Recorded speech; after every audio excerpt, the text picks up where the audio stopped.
Mob justice এবং ন্যায় বিচার ইসলামিক দৃষ্টিভঙ্গি থেকে মব জাস্টিসটা আসলে সঠিক কিনা বা ইসলাম এটাকে কীভাবে মূল্যায়ন করে।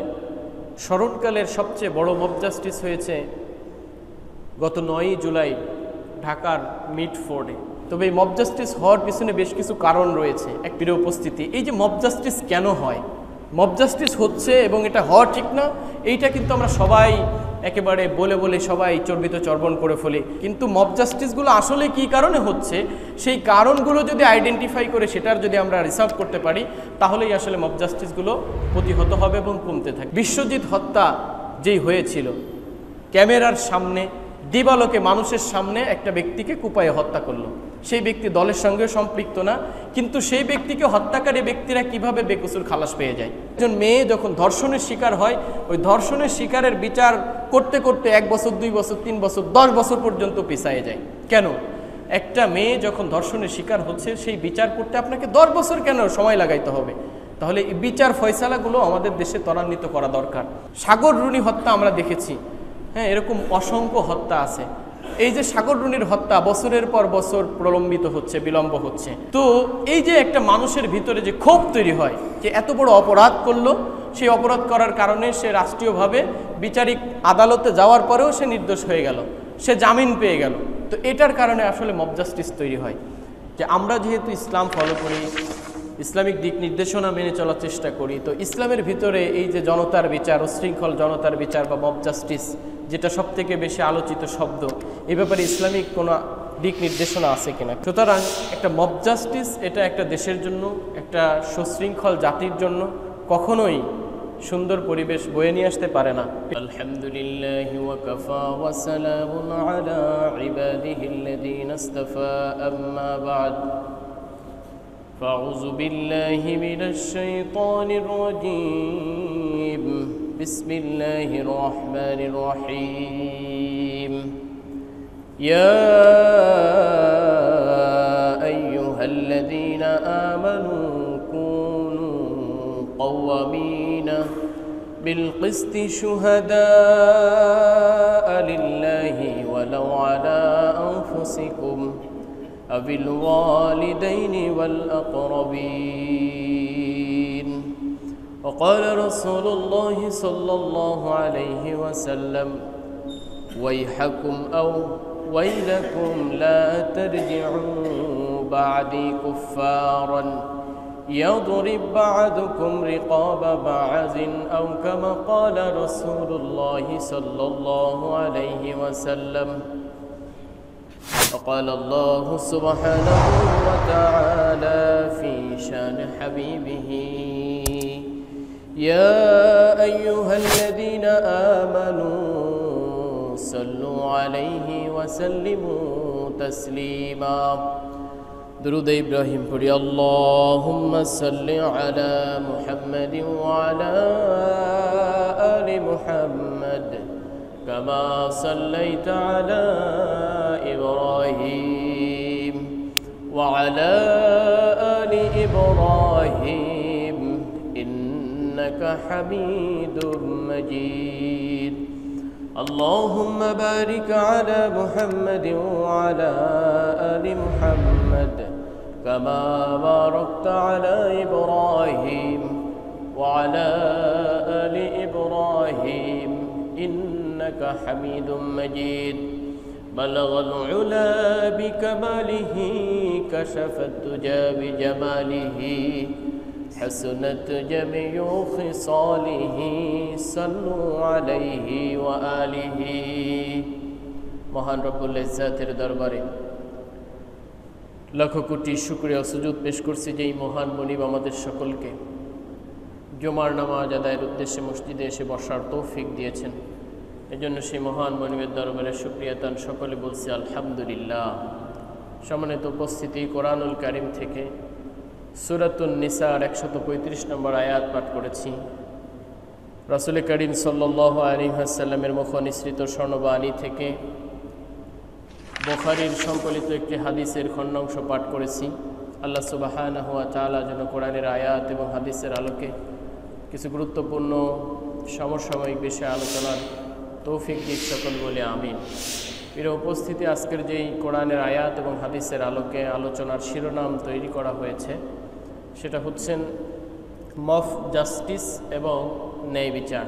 5ই আগস্টের পর থেকে আসতেছে 5ই আগস্ট, প্রায় 1 বৎসর, বিগত জুলাই থেকে এই জুলাই পর্যন্ত এই 1 বৎসরে এই শব্দটা আমাদের দেশে খুবই উল্লেখিত একটি শব্দ।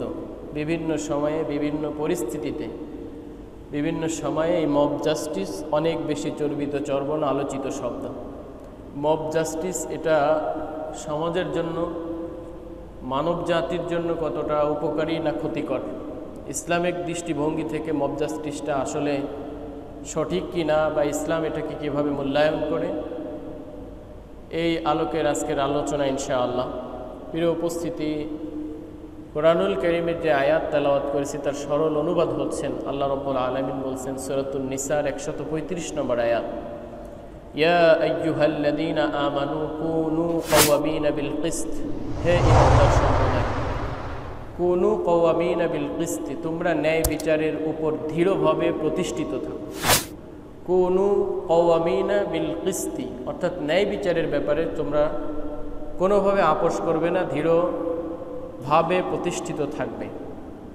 শুহাদা আলিল্লাহি ওয়ালাউ আলা আনফুসিকুম, এবং সেই ন্যায় বিচার দৃঢ়ভাবে প্রতিষ্ঠা করতে যায় যদি সাক্ষ্য তোমার নিজের বিরুদ্ধেও দিতে হয় তাহলেও নিজের বিরুদ্ধে তোমাকে সাক্ষ্য দিতে হবে। আবিল ওয়ালিদাইনি, অথবা যদি পিতামাতার বিরুদ্ধেও সাক্ষ্য দিতে হয় তাহলে পিতামাতার বিরুদ্ধে সাক্ষ্য দিতে হবে। ওয়াল আকরাবিন, এবং নিকট আত্মীয় যারা রয়েছে তাদের বিরুদ্ধেও যদি বিচার করার সময় সাক্ষ্য দেওয়া লাগে, তো ন্যায় বিচার প্রতিষ্ঠার জন্য হলেও তোমাকে অবশ্যই নিজের পিতামাতার, নিজের আত্মীয় স্বজন, নিকট আত্মীয়র বিরুদ্ধেও যদি সেই সাক্ষ্য যায় তবেও সেই বিরুদ্ধে তোমাকে সাক্ষ্য দিতে হবে। এটার কি কারণে? যাতে করে ন্যায় বিচার প্রতিষ্ঠা করা যায়।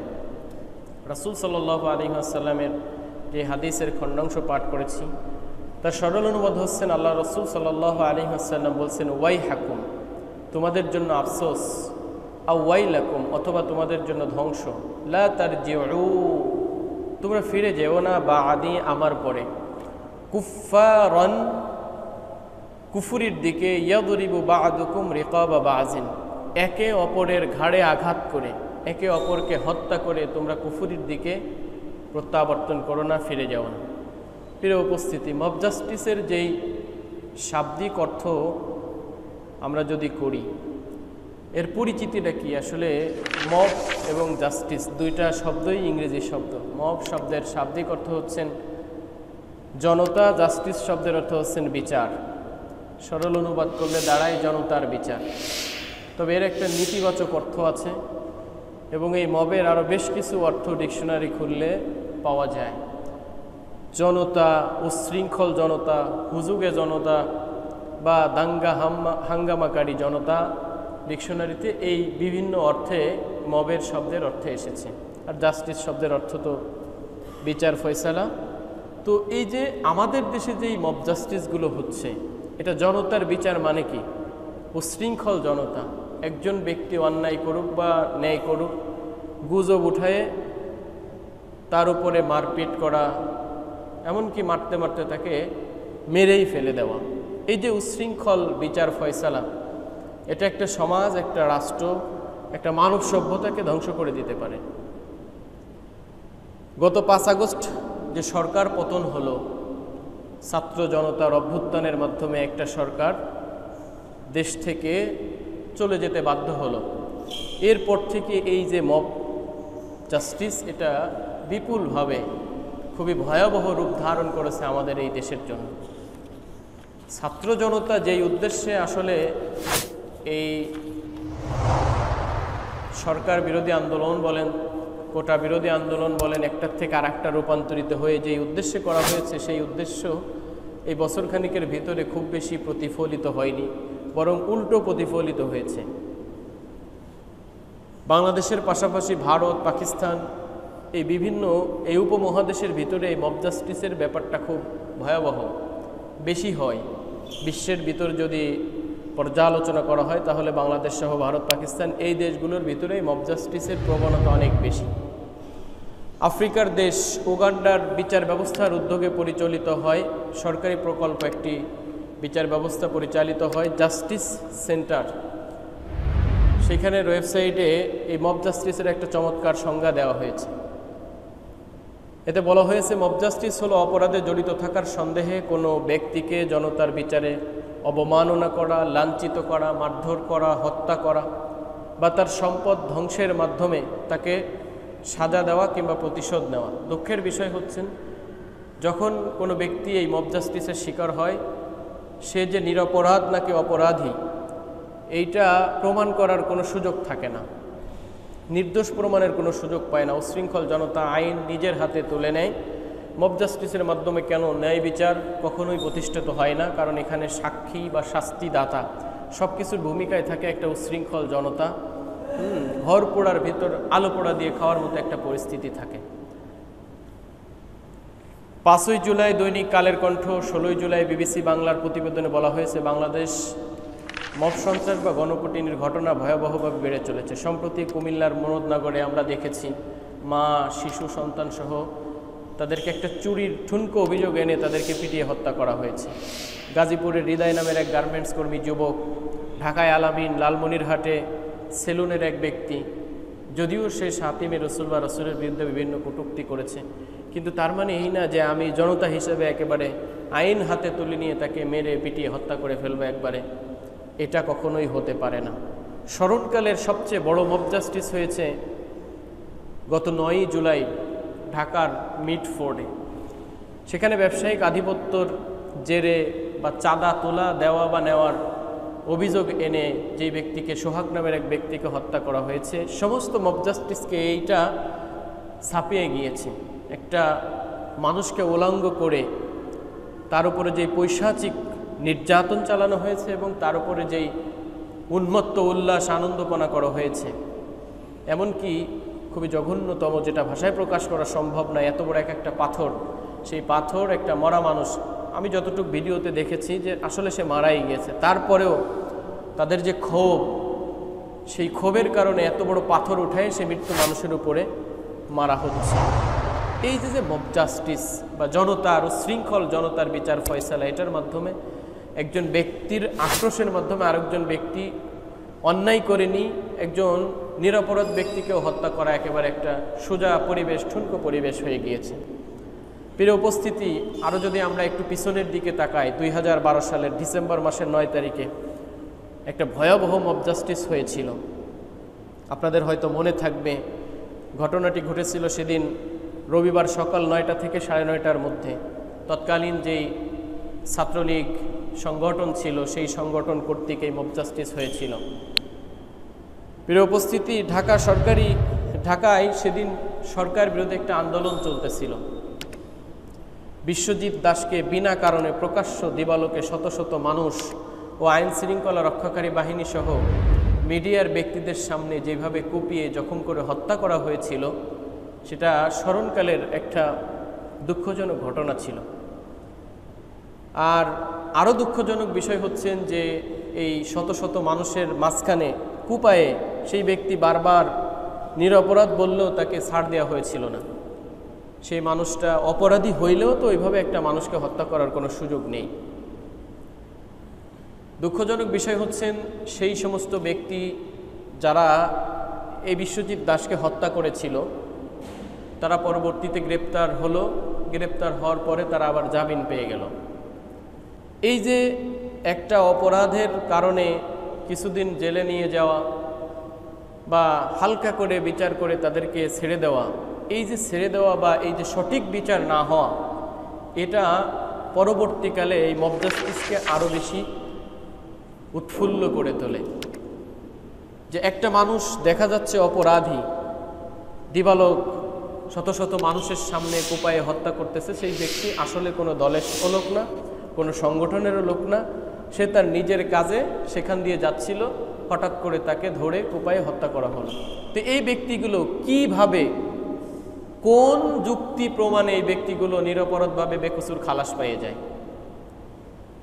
আর এই সমস্ত সঠিক বিচার না হওয়ার কারণেই পরবর্তীতে এই মব জাস্টিসগুলো আরও বেশি ত্বরান্বিত হয়, মানুষের বিচার আরও বেশি ক্ষোভ ফোর্স এগুলো বেশি বেশি পরিচালিত হয়। প্রিয় উপস্থিতি, যতই কিছু হোক না কেন একটা জনতার বিচারে একটা মানুষকে হত্যা করার কোনো সুযোগ নেই। মব জাস্টিসের বেশ কিছু খারাপগুলো দিক আছে। যাচাই বাছাই ছাড়া অভিযুক্তকে শাস্তি দেওয়া হয়, ফলে গুজব বা ভুল অভিযোগে ব্যক্তিগত শত্রুতার কারণে শিকার হয়ে অনেক নিরপরাধ মানুষ, নির্দোষ ব্যক্তি হত্যার শিকার হয়।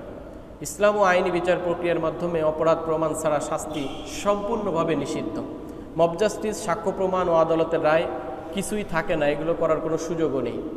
মানুষ আইন ও বিচার ব্যবস্থার উপর সম্পূর্ণভাবে আস্থা হারায়। প্রতিটি মানুষ আতঙ্কিত থাকে যে কোনো দিন মবের শিকার আমিও হয়ে যেতে পারি। এরকম আরও বহু কারণ রয়েছে। মব জাস্টিসের বেশ কিছু খারাপ দিক রয়েছে। সম্মানিত উপস্থিতি, গত জুলাই থেকে শুরু করে এই জুলাই পর্যন্ত প্রায় 400+ মানুষ মব জাস্টিসের শিকার হয়েছে এবং এই 400+ মানুষের ভিতরে 173+ মানুষ হত্যার শিকার হয়েছে।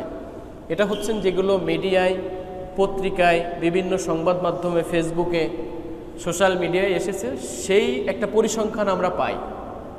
এই পরিসংখ্যানের বাইরেও শত শত মানুষ আছে যেগুলো মব জাস্টিসের শিকার হয়েছে। সে নিরপরাধ, ব্যক্তিগত আক্রোশের শিকার, দলীয় প্রবলেমের শিকার, এরকম অসংখ্য মানুষ যন্ত্রণার শিকার হয়েছে। সুতরাং একটা মব জাস্টিস এটা একটা দেশের জন্য, একটা সুশৃঙ্খল জাতির জন্য কখনোই সুন্দর পরিবেশ বয়ে নিয়ে আসতে পারে না। প্রিয় উপস্থিতি, এই জন্য আমাদের আরও সচেতন হতে হবে। আমাদের কথা, আমাদের বডি ল্যাঙ্গুয়েজ, আমাদের চলাফেরা আরও বেশি সংযমী হওয়া দরকার। এই যে এত সময় ভূমিকা বললাম, ভূমিকা বলার একটা কারণ আছে যে আমরা মব জাস্টিস সম্পর্কে ইসলাম আসলে কি বলে, এই বিভিন্ন তথ্য উপাত্ত বা এই ভূমিকা দেওয়ার এটাই কারণ যে ইসলামে, যে আমরা যেহেতু ইসলাম ফলো করি, ইসলামিক দিক নির্দেশনা মেনে চলার চেষ্টা করি, তো ইসলামের ভিতরে এই যে জনতার বিচার, উশৃঙ্খল জনতার বিচার বা মব জাস্টিস, যেটা সবথেকে বেশি আলোচিত শব্দ, এই ব্যাপারে ইসলামিক কোনো দিক নির্দেশনা আছে কিনা। প্রিয় উপস্থিতি, নবী করিম সাল্লাল্লাহু আলাইহি ওয়াসাল্লামের শিক্ষা ও আদর্শে সুস্পষ্টভাবে বলা আছে যে সমাজের শান্তি ও শৃঙ্খলা বজায় রাখার জন্য আইনের শাসন অপরিহার্যভাবে ধারণ করতে হবে। কেউ যদি কোনো অন্যায় বা অপরাধ করে তবে তার বিচার করার জন্য প্রচলিত আইনি ব্যবস্থার সহায়তা নিতে হবে। তাই কোনো ব্যক্তি বা গোষ্ঠী নিজের হাতে আইন তুলে নিলে তা সমাজে বিশৃঙ্খলা করে এবং ন্যায় বিচারকে পরিপূর্ণভাবে প্রশ্নবিদ্ধ করে, ব্যাহত করে। ইসলামের দৃষ্টিতে আইন নিজের হাতে তুলে নেওয়া সম্পূর্ণ অপরাধ এবং অন্যায় এবং গর্হিত কাজ। এর মাধ্যমে সমাজে অস্থিরতা সৃষ্টি হতে পারে। নবী সাল্লাল্লাহু আলাইহি ওয়াসাল্লামের শিক্ষা অনুযায়ী শান্তি ও ন্যায় বিচার প্রতিষ্ঠার জন্য প্রত্যেককে আইনের প্রতি শ্রদ্ধাশীল হওয়া দরকার এবং বিচারিক প্রক্রিয়া মেনে চলা একজন সুনাগরিক হওয়ার জন্য খুবই জরুরি বিষয়। প্রিয় উপস্থিতি, মব জাস্টিসে কাউকে হত্যা করলে হতে পারে নিহত ব্যক্তি নির্দোষ, আর এই নির্দোষ ব্যক্তিকে হত্যা করার কারণে যিনি হত্যা করেন তার প্রতি মহান আল্লাহ রাব্বুল আলামিনের জাহান্নামের স্পষ্ট ঘোষণা রয়েছে। তিনি ইরশাদ করেন সূরাতুন নিসার 93তম আয়াত, ওয়া ইয়াকতুল মুমিনান মুতাআম্মিদান ফাজাযাউহু জাহান্নাম খালিদান ফিহা ওয়া গাযিবাল্লাহু আলাইহি ওয়া লা'নাহু ওয়া আ'আদ্দা লাহু আযাবান আযীমা। একজন নিরপরাধ মানুষকে যদি একটা গ্রামের 100 মানুষও যদি একসঙ্গে হত্যা করার চেষ্টা করে বা হত্যা করার সম্পৃক্ত থাকে, তাহলে একজন নিরপরাধ মানুষকে 100 মানুষ, 1 লক্ষ মানুষ যদি অংশগ্রহণ করে তাহলে 1 লক্ষ মানুষই জাহান্নামে যাবে। আল্লাহ রাব্বুল আলামিন বলেছেন, ওয়া ইয়াকতুল মুমিনান মুতাআম্মিদান, ইচ্ছাকৃতভাবে যদি কোনো মুমিন ব্যক্তিকে কোনো মানুষ হত্যা করে, ফাজাযাউহু জাহান্নাম, তার উপঢৌকন হচ্ছেন সরাসরি সে জাহান্নামে যাবে এবং খালিদান ফিহা, সেখানে সে চিরদিন থাকবে, ও গাযিবাল্লাহু আলাইহি, এবং তার উপরে আল্লাহ রাব্বুল আলামিনের ক্রোধ, রাগান্বিত হয়ে থাকেন আল্লাহ রাব্বুল আলামিন, ওয়া লা'নাহু, এবং তারপরে আল্লাহ সরাসরি লানত করতে থাকেন, ওয়া আ'আদ্দা লাহু আযাবান আযীমা, এবং তেমনিভাবে তিনি তার জন্য প্রস্তুত রেখেছেন ভয়াবহ ভীষণতম শাস্তি। প্রিয় উপস্থিতি, এই আয়াতের কথা যদি আমরা মাথায় রাখি তাহলে অন্যায়ভাবে একটা ব্যক্তিকে হত্যা করা তো বাড়ির কাছে, তাকে আমি অন্যায়ভাবে একটা কটু কথাও বলতে পারি না। আর এই যে কটু কথা, একজন আরেকজনকে আঘাত করে খুঁচা দিয়ে কথা বলার প্রবণতা আমাদের একেবারে টপ টু বটম লেভেলে চলে গিয়েছে। একজন নাগরিক থেকে শুরু করে রাষ্ট্রপ্রধান পর্যন্ত এই খুঁচা দিয়ে কথা বলার প্রবণতা আমাদের সমাজে বা আমাদের দেশে এখন ব্যাপকভাবে। বিগত দিনে বা অতীতে যদি আমরা দেখি তাহলে দেখা যাবে একজন সর্বোচ্চ পর্যায়ের রাষ্ট্রীয় নেতা আরেকজন সর্বোচ্চ পর্যায়ের বিগত দিনের রাষ্ট্রীয় নেতাকে বলতেছে যে তাকে ধরে এনে এই পদ্মা সেতু থেকে যদি টুপ করে ফেলে দেওয়া হয় তাহলে তার শিক্ষা হবে। আরেকজন তারই প্রতিক্রিয়ায় বলতেছে সুযোগ আসলে আমি দেশের নাম পর্যন্ত চেঞ্জ করে দিব।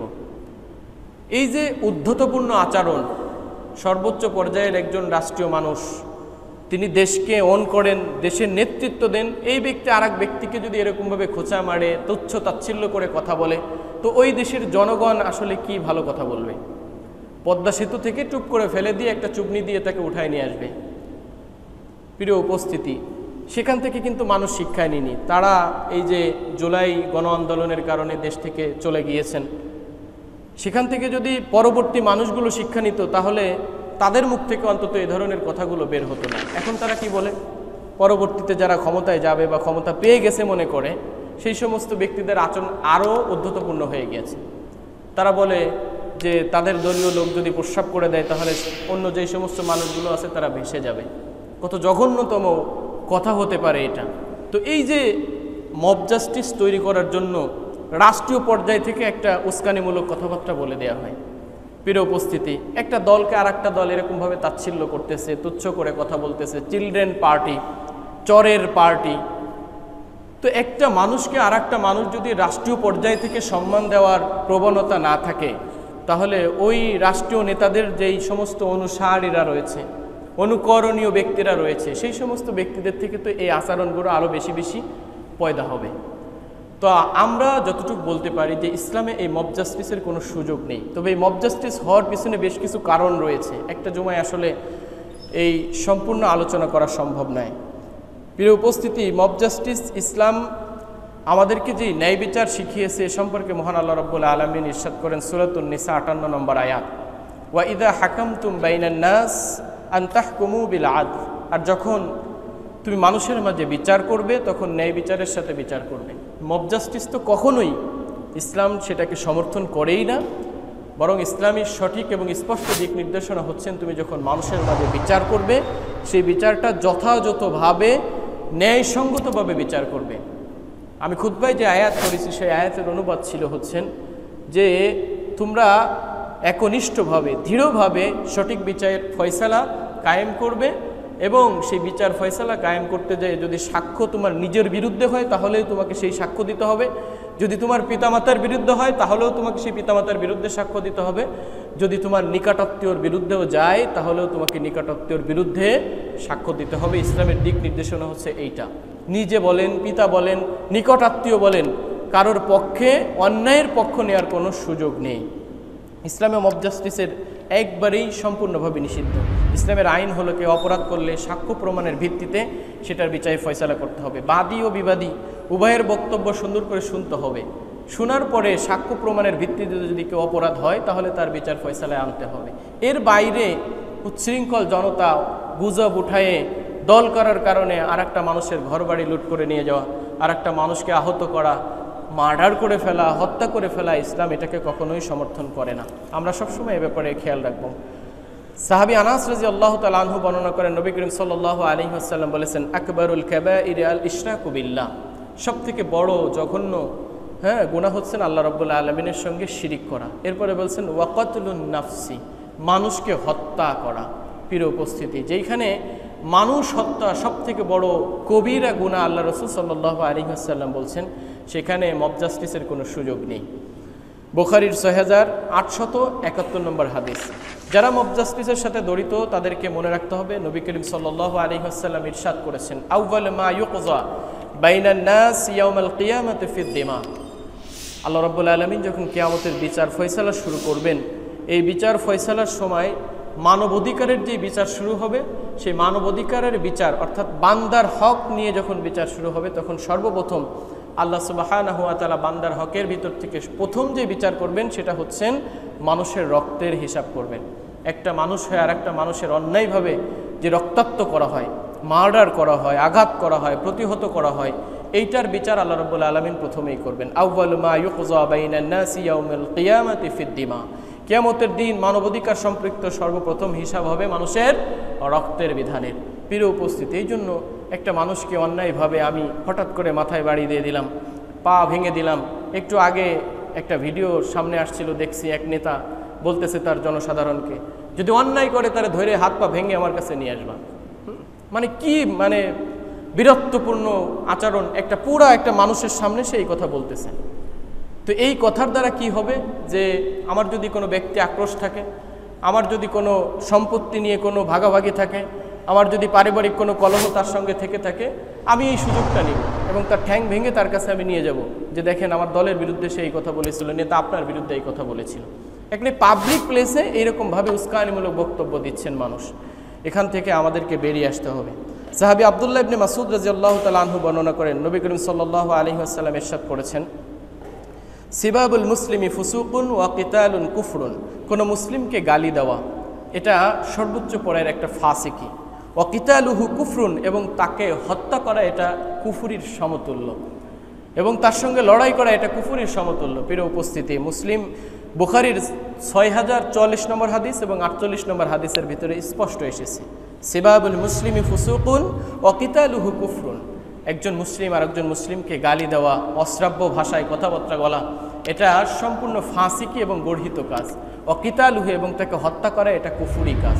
একজন মুসলিম হিসাবে আমি আরেকজন মুসলিমকে যখন আঘাত করে হত্যা করতেছি, আমি একটা কুফুরির ভিতরে ঢুকে যাচ্ছি। প্রিয় উপস্থিতি, এই জন্য আমাদের এই যে মব জাস্টিস নামক যে একটা উশৃঙ্খল সিস্টেম আমাদের দেশে ডেভেলপ করতেছে, এটা থেকে আমাদেরকে বেরিয়ে আসতে হবে।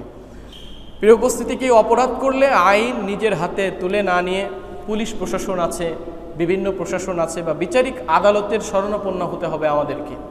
ইসলাম অপরাধের বিচারের দায়িত্ব জনসাধারণের হাতে কখনোই তুলে দেয় না।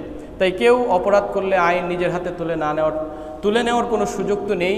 এক্ষেত্রে অবশ্যই আমাদেরকে পুলিশ অথবা আমাদের যেই সমস্ত আইন রয়েছে অথবা বিচারিক যে আদালত রয়েছে সেখানে আমাদেরকে অবশ্যই শরণাপন্ন হতে হবে। রাসূলুল্লাহ সাল্লাল্লাহু আলাইহি ওয়াসাল্লাম এই ব্যাপারে কি বলেছেন, লা ইয়াকতাসু আহাদুন লিনাফসিহি দুনাস সুলতান, শাসক তথা কাজী অথবা আদালত ছাড়া কেউ নিজের প্রতিশোধ নেবে না। যদি কেউ আরেকজনের মাধ্যমে হত্যার শিকার হয়, কোনো অন্যায়ের অপরাধের শিকার হয়, তাহলে সে তার নিজের হাতে আইন তুলে নিয়ে তাকে আবার প্রতিহত করতে যাবে না। অবশ্যই সে বিচারের ফয়সালার জন্য অবশ্যই আদালতের শরণাপন্ন হতে হবে। ইমাম শাফি রহমতুল্লাহ আলাইহি, আমাদের যে 4টা মাযহাব রয়েছে, প্রসিদ্ধ মাযহাবের একজন ইমাম শাফি রহমতুল্লাহ আলাইহি বলেন, স্বাধীন মানুষের উপরে রাষ্ট্রপ্রধান কিংবা তার নিযুক্ত ব্যক্তি ছাড়া কেউ আইন প্রয়োগ করতে পারে না। কেননা নবী করিম সাল্লাল্লাহু আলাইহি ওয়াসাল্লামের যুগে তার অনুমতি ছাড়া এবং মুসলিম খলিফাদের শাসনামলে তাদের অনুমতি ছাড়া কোনো হদ জারি করা হয়নি। হদ হচ্ছেন অর্থের মানুষের উপরে যেই শাস্তির যেই বিধান, সেই শাস্তির বিধান রাষ্ট্রপ্রধানের নির্দেশনা ব্যতীত একে অপরের হাতে আইন তুলে নিত না। ফতোয়া হিন্দিতে এসেছে, ইসলামী শরিয়াতের শাস্তি আরোপের শর্ত ও স্তম্ভ হলো রাষ্ট্রপ্রধান কিংবা তার প্রতিনিধির মাধ্যমে শাস্তি প্রয়োগ করা। আইন নিজের হাতে তুলে নেওয়ায় খলিফা ওমর রাদিয়াল্লাহু তাআলা আনহু কর্তৃক একটা চমৎকার বিচারের নমুনা রয়েছে। ওমর রাদিয়াল্লাহু তাআলা আনহুর শাসনামলে একজন বালককে ইয়ামেনের সানার 7 জন ব্যক্তি হত্যা করেছিল। বালকটি নিরপরাধ এবং নির্দোষ ছিল। ওমর রাদিয়াল্লাহু তাআলা আনহুর বিচারের কাঠগড়ায় যখন ওই বালক নির্দেশ প্রমাণিত হয়, 7 জন ব্যক্তিকে ওমর রাদিয়াল্লাহু তাআলা আনহু হত্যার নির্দেশ দেয়। এবং ওমর রাদিয়াল্লাহু তাআলা আনহুর স্পষ্ট ঘোষণা ছিল যে ইয়ামেনের সানার যদি সমস্ত মানুষ এই একটা বালকের হত্যার জন্য যদি জড়িত থাকতো, আমি তাহলে সমস্ত সানার ইয়ামেনের সমস্ত মানুষকে আমি হত্যার নির্দেশ দিই। প্রিয় উপস্থিতি, তাহলে অন্যায়ভাবে একজন মুমিন বা একজন মানুষকে হত্যা করা একটা জাতিকে হত্যা করার সমতুল্য। সুতরাং এখান থেকে আমাদেরকে বেরিয়ে আসতে হবে। সংবিধান ও পরিচালিত আইন অনুযায়ী বিচার করার ক্ষমতা একমাত্র রাষ্ট্রের হাতে ন্যস্ত আছে। সুতরাং আমাদের দেশে যে সংবিধান আছে সেই সংবিধান ইসলামের সাথে সাংঘর্ষিক হতে পারে, কিন্তু আমাদের সংবিধানের প্রতিও একটা আনুগত্য থাকা খুবই জরুরি। সব বিধানের প্রতি আপনার আনুগত্য থাকার দরকার নেই যে 18 বছরের আগে বিয়ে করা যাবে না, সুদ খাওয়া যাবে, হেন তেন, যেই সমস্ত আইনগুলোর সাথে ইসলাম কমপ্লিটেড, যেটার সঙ্গে সাংঘর্ষিক, সেই আইনের প্রতি আপনার বিশ্বাস রাখার দরকার নেই। কিন্তু যেগুলো মানবতাকে উন্নীত করে, যেগুলো সমাজে সুশৃঙ্খলভাবে সিস্টেমটাকে বজায় রাখে, সেই সমস্ত আইনের প্রতি, সেই সমস্ত বিধানের প্রতি, সংবিধানের প্রতি আমাদের অবশ্যই কি থাকা দরকার? আনুগত্য থাকা দরকার। প্রিয় উপস্থিতি, আজকের যেই মৌলিক আলোচনা ছিল যে মব জাস্টিস, কিয়ামতে মব জাস্টিস সৃষ্টি করা হবে, সৃষ্টিকারীর হবে সবচেয়ে বড় অসহায়। অর্থাৎ আজকে যারা এই যে মব জাস্টিস জনতার মঞ্চে বিচার করে উশৃঙ্খলভাবে একটা মানুষকে অপরাধী না নিরপরাধ সেটা বিচার করার, সেইটা তার প্রমাণ করার কোনো সুযোগ থাকছে না, এরকম এক বছরে 173+ মানুষ হত্যার শিকার হয়েছে। এই যে এর সঙ্গে যে সমস্ত ব্যক্তিরা জড়িত থাকবে তাদের উদ্দেশ্যে আল্লাহ রসুল সাল্লাল্লাহু আলাইহি ওয়াসাল্লাম বলেছেন তারা কিয়ামতের দিনে সবথেকে বেশি মুফলিস অসহায় ব্যক্তি হিসেবে পরিগণিত হবে। আল্লাহ রসুল বলছেন আতাদরুনা মা আল মুফলিস, তোমরা কি জানো প্রকৃত গরিব অসহায় ব্যক্তি কে হবে? ক্বালু, সাহাবী আজমাইনরা বলল, আল মুফলিসু ফিনা মান লা দিরহামুন লাহু ওয়ালা মাতাউন। ইয়া রাসূলুল্লাহ, আমরা তো জানি যেই সমস্ত ব্যক্তিদের হাতে দিরহাম বা দিনার অর্থ সম্পদ কম তারাই অসহায় বা তারাই গরিব।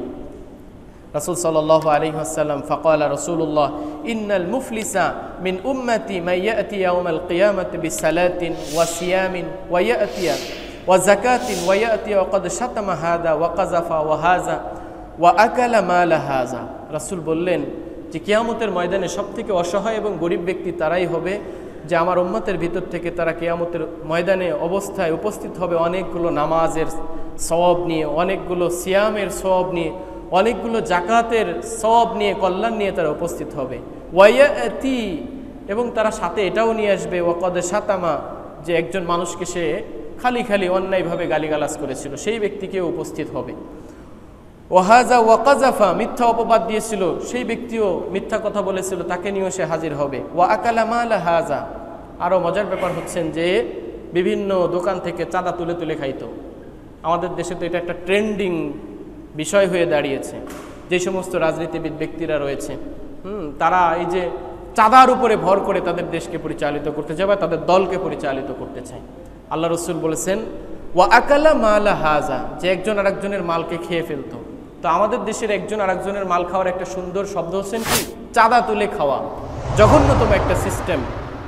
জাতি এর থেকে উদ্ধার হোক এবং আমরা প্রত্যেকে সচেতন হই, সম্মিলিতভাবে এটাকে প্রতিহত করার চেষ্টা করি। প্রিয় উপস্থিতি, আমি একটা ছোট্ট ফুটপথে দোকান দিচ্ছি, সেখান থেকে এসে দিনে আমাকে 50 টাকা চাঁদা দিতে হবে, দিনে আমাকে 100 টাকা চাঁদা দিতে হবে, এবং সেইটার সমর্থন করে উপরের লোকজন।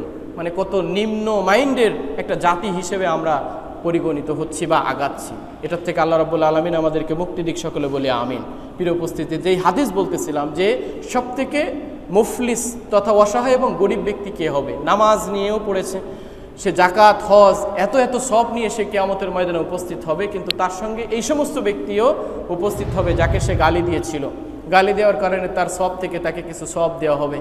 যেই ব্যক্তির সঙ্গে মিথ্যা প্রতারণা করেছিল তার সব নিয়ে তাকে কিছু সব দিয়ে দেওয়া হবে, এবং যেই ব্যক্তির থেকে এরকম চাঁদা তুলে তুলে খেয়েছিল সেই ব্যক্তির কাছে কি করবে, চাঁদার টাকার কারণে তাকেও কিছু সব দিয়ে দেওয়া হবে। এইভাবে যখন দিতে দিতে তার পরিপূর্ণ এই যে নামাজ, রোজা, হজ, জাকাত এই সমস্ত সব যখন একেবারে শেষ হয়ে যাবে, এরপরে যখন তার আর সব তথা কল্যাণ যতটুকু ছিল সেইগুলো আর থাকবে না। পরবর্তীতে যেই সমস্ত ব্যক্তিরা তখনও পাওনাদার, তখন তো আর টাকা পয়সা দিয়ে পাওনা শোধ করার কোনো সুযোগ থাকবে না। তখন ওই ব্যক্তিদের যেই অকল্যাণ গুনাহ রয়েছে সেই সমস্ত গুনাহ এই ব্যক্তির উপরে চাপাই দেওয়া হবে, বলে নাউজুবিল্লাহ। তো এই ব্যক্তি কিয়ামতের ময়দানে সব থেকে বেশি অসহায় ব্যক্তি হবে। তাহলে একজন চাঁদা তুলে খাওয়া ব্যক্তি এই দুনিয়ায় একজন অসম্মানীয়, এবং কাল কিয়ামতের ময়দানে সব থেকে অসহায় এবং গরিব এবং নিকৃষ্ট মানের মানুষ হিসেবে উপস্থিত হবে। এই জন্য আমরা এখান থেকে বেরিয়ে আসব।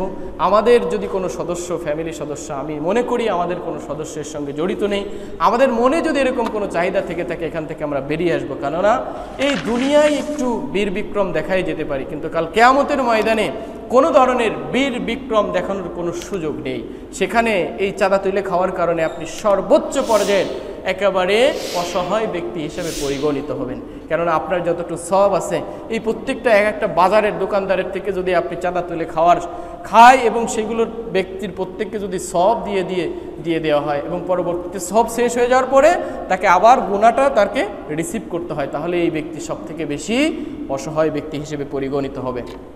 রাষ্ট্রীয়ভাবে যেই কথাগুলো বলেছে যে কটূক্তিমূলক কথা, একটা রাষ্ট্রপ্রধান আর একটা রাষ্ট্রপ্রধানকে যেরকমভাবে আঘাত করে কথা বলা, এটার মাধ্যমে মব জাস্টিসটা আরও বেশি কি হয়, উৎফুল্ল হয়।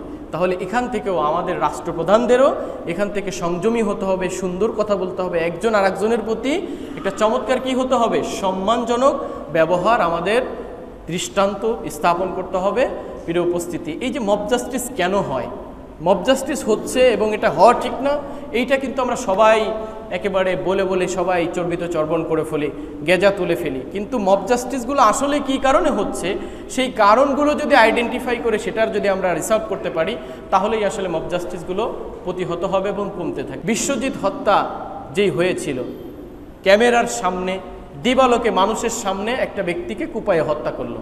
সেই ব্যক্তি দলের সঙ্গে সম্পৃক্ত না, কিন্তু সেই ব্যক্তিকে হত্যাকারী ব্যক্তিরা কিভাবে বেকসুর খালাস পেয়ে যায়। তো এই যে একটা মানুষের ভিতরে যে ক্ষোভ তৈরি হয় যে এত বড় অপরাধ করলো, সেই অপরাধ করার কারণে সে রাষ্ট্রীয়ভাবে বিচারিক আদালতে যাওয়ার পরেও সে নির্দোষ হয়ে গেল, সে জামিন পেয়ে গেল। তো এটার কারণে আসলে মব জাস্টিস তৈরি হয়। সাগর রুনি হত্যা আমরা দেখেছি, হ্যাঁ, এরকম অসংখ্য হত্যা আছে।